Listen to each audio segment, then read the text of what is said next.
ചെടിയുടെ ഇലകൾ കണ്ടില്ലേ, അത് ഡാമേജ് ആയിക്കൊണ്ടിരിക്കുകയാണ്.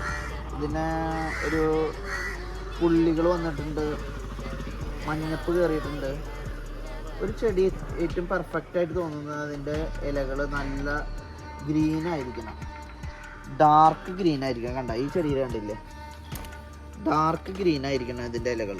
ഇതിൻ്റെ ഇലകൾ ഡാമേജ് ആയിക്കൊണ്ടിരിക്കുക. അപ്പോൾ ഇതെങ്ങനെ ട്രീറ്റ് ചെയ്യുന്നുള്ളതാണ് നമ്മളിന്ന് നോക്കുന്നത്.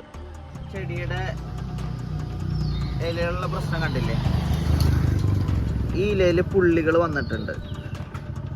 പിന്നെ ഇതിൻ്റെ ഹരിതകം പൂർണ്ണമായിട്ട് നഷ്ടപ്പെട്ടുകൊണ്ടിരിക്കുകയാണ്. അപ്പോൾ ഇത് ഫംഗൽ ഡിസീസിൻ്റെ കാരണങ്ങളാണ് ഇങ്ങനെ വരുന്നത്. ഫംഗസിൻ്റെ പ്രവർത്തനം കൊണ്ടാണ് ഇങ്ങനെ വരുന്നത്. എന്താണ് ഫംഗൽ ഡിസീസിൻ്റെ ലക്ഷണങ്ങൾ എന്നുള്ളത് നമുക്കൊന്ന് നോക്കാം.